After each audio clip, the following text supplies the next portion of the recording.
के बाद स्वागत है इस दूसरी खास सेगमेंट में आप सभी का। मध्य प्रदेश में एक बार फिर से लोक आयुक्त की बेचारगी सामने आई है। दरअसल सड़क निर्माण में भ्रष्टाचार के एक मामले में लोक आयुक्त ने 6 अफसरों के खिलाफ कार्रवाई की मांग की, लेकिन अब तक सरकार ने कोई कदम नहीं उठाया है। हैरानी की बात यह है कि इन अफसरों के खिलाफ कोर्ट में चालान भी पेश हो चुका है। मध्य प्रदेश में हाल ही में कुछ बड़े आईएएस अफसरों के यहाँ छापेमारी के बाद सरकार ने दावा किया था कि भ्रष्ट अफसरों को बख्शा नहीं जाएगा। खुद मुख्यमंत्री ने इस बारे में बढ़ चढ़कर दावे किए थे, मगर जो खबर हम आपको दिखाने वाले हैं वो ये साफ कर देगी कि कार्रवाई करना तो दूर, सरकार खुद इन अफसरों को बचाने में लगी है। ये मामला 2008 का है। लोक आयुक्त के पास शिकायत आई कि कटनी के साधुराम स्कूल में सड़क निर्माण में घोटाला हुआ है।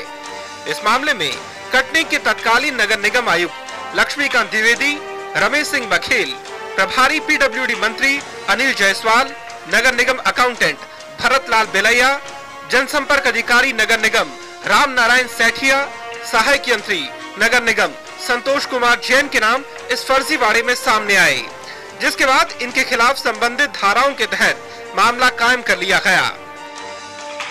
बाद में विधि विधायी कार्य विभाग, आयुक्त नगर पालिका निगम और महापौर कार्य परिषद ने अभियोजन चलाने की मंजूरी दे दी। आखिरकार 7 मई 2010 को कटनी कोर्ट ने सभी आरोपियों के खिलाफ चालान पेश कर दिए। इसके 3 दिन बाद 11 मई को लोक आयुक्त ने मंत्रालय के प्रमुख सचिव को इनके निलंबन से जुड़ा खत भी लिखा। बावजूद इसके विभाग ने कार्रवाई नहीं की। वहीं सरकार भी इस मामले में कुछ भी कहने से बच रही है। सरकार भले इस मामले में कुछ भी कहने से बच रही हो, लेकिन खास बात यह है कि इन सभी 6 आरोपियों के खिलाफ अभियोजन चलाए जाने की स्वीकृति सरकार ने ही दी है। साथ ही नगर निगम कमिश्नर कटनी और महापौर परिषद कटनी ने भी इस पूरे मामले में अभियोजन चलाए जाने की स्वीकृति लोकायुक्त को दी थी। सरकार के ही सामान्य प्रशासन विभाग का ये नियम कहता है कि अगर किसी अधिकारी के खिलाफ कोर्ट में चालान पेश कर दिया जाए तो उसके खिलाफ फौरन निलंबन की कार्रवाई होनी चाहिए। वहीं विपक्ष का कहना है कि जो सरकार खुद भ्रष्टाचार में डूबी है वो भला इनके खिलाफ क्या कार्रवाई करेगी। अधिकारी सब भ्रष्टाचार में गले तो डूबे हुए हैं, तो सारे लोग इस तरह से लिप्त होने के कारण एक दूसरे को बचाने का प्रयास कर रहे हैं। जो विभाग के मंत्री इसके संबंधित हैं, मुझे ऐसा लगता है कि उनके रेशियो में, उनके भ्रष्टाचारों में ये मंत्री अधिकारी शामिल हैं, इसलिए देरी हो रही है, वरना क्या कारण है कि उनको निलंबित नहीं किया गया है। हैरानी की बात यह है कि इस मामले में फंसे सभी अधिकारी पर्दे के पीछे खुद को बचाने की पूरी कोशिश कर रहे हैं। एक तरफ जहां लक्ष्मीकांत द्विवेदी छुट्टी पर हैं, तो वहीं बाकी अधिकारी दफ्तर ही नहीं आ रहे। इस पूरे मामले ने मध्य प्रदेश सरकार के दोहरे चरित्र को उजागर कर दिया है।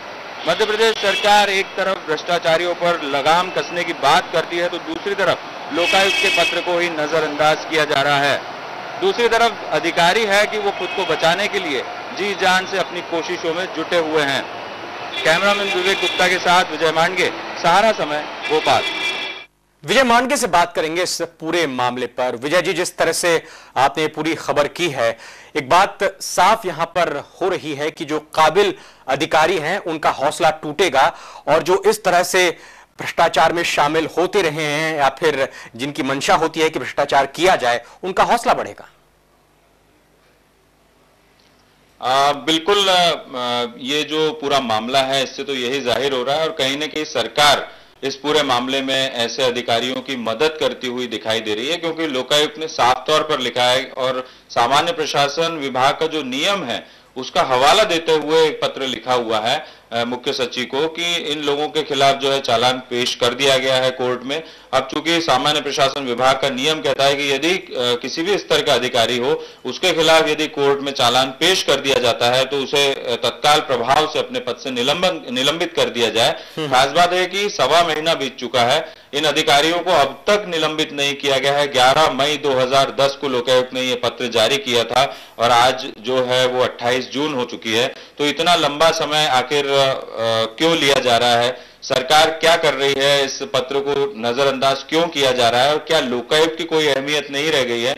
ऐसे तमाम सवाल हैं जिस पर सरकार खामोश है, क्योंकि ये मामला बहुत ज्यादा जो कहना चाहिए कि सरकार के गले की हड्डी बन चुका है। क्योंकि 2008 में जब इस मामले की शिकायत हुई थी, उस वक्त भी जो आरोपी थे उन्होंने इस मामले की फाइल दबाने की बहुत कोशिश की थी, लेकिन जैसे तैसे ये मामला लोकायुक्त तक पहुंचा और लोकायुक्त ने जब पूरी जांच की है उसमें इन सभी को दोषी पाया है। खास बात यह भी है कि जब सरकार ने अभियोजन चलाने की स्वीकृति दे दी इन लोगों के खिलाफ, क्योंकि ये सारे जो है सरकारी अधिकारी हैं, तो उसके बाद फिर इनका जो निलंबन है वो क्यों नहीं कर पा रही है सरकार? एक सबसे अहम और महत्वपूर्ण सवाल तो यही है। तो इन सभी लोगों के खिलाफ चालान पेश हो चुका है, कोर्ट में मामला चल रहा है, तो जो इनका निलंबन किया जाना चाहिए, क्योंकि ये किसी भी तरीके से इस पूरी कार्रवाई को प्रभावित कर सकते हैं। तो लोकायुक्त की भी कोई अहमियत नहीं रह गई है, ऐसा तो इससे साफ नजर आ रहा है। और जो निलंबन की बात कही जा रही है, उनमें से कुछ जो आरोपी अधिकारी हैं वो तो छुट्टी लेकर चले गए हैं, तो कहीं ना कहीं अगर कार्रवाई की भी जाती है, उस पर विचार भी किया जाता है, तो फिर कहीं ना कहीं एक अजीब सी स्थिति बन जाएगी। देखिए, जो अधिकारी छुट्टी पर गए हैं उसमें लक्ष्मीकांत द्विवेदी हैं, जो कि माध्यमिक शिक्षा मंडल बोर्ड के सचिव पद पर है और अब आईएएस अधिकारी हो चुके हैं। जिस समय उन्होंने ये काम किया था उस समय उन्हें आईएएस अवार्ड नहीं मिला था, तो एक तो वो काफी वरिष्ठ अधिकारी है, दूसरे जो अधिकारी है वो रीवा में इस समय कमिश्नर पद पर बने हुए हैं, बाकी जो अधिकारी वो कटनी में ही है। लेकिन ये सभी लोग जो है कहीं ना कहीं सरकारी कार्यक्रमों में हिस्सा ले रहे हैं, न केवल हिस्सा ले रहे हैं बल्कि अपनी जो जांच है उसको प्रभावित करने की कोशिश भी कर रहे हैं। हालांकि इनके खिलाफ कोर्ट में मामला पेश हो चुका है और ये लोग जो है जबलपुर हाई कोर्ट से जमानत ले चुके, चूंकि इनकी गिरफ्तारी होनी थी उससे पहले ये अग्रिम जमानत ले चुके हैं। लेकिन मामला निलंबन का है। यदि लोकायुक्त ने पत्र लिख दिया है, जो सामान्य प्रशासन विभाग है उसके नियमों का हवाला दिया गया है, तो निलंबन की कार्रवाई क्यों नहीं की जा रही? बहुत बहुत धन्यवाद। यही सवाल है कि निलंबन की कार्रवाई क्यों नहीं की जा रही है, जब कानून ये कहता है, जब तमाम नियम कायदे ये कहते हैं, और साथ ही साथ सरकार की तरफ से भी यही बातें सामने आती रही हैं कि ईमानदार कोशिश होगी दोषी और भ्रष्ट अधिकारियों को निपटाने की, लेकिन फिर भी अमल नहीं हो रहा है इस पूरे मामले में। फिलहाल इस खास पेशकश में इतना ही। वक्त एक छोटे से ब्रेक का है, ब्रेक के बाद भी खबरों का सिलसिला जारी रहेगा।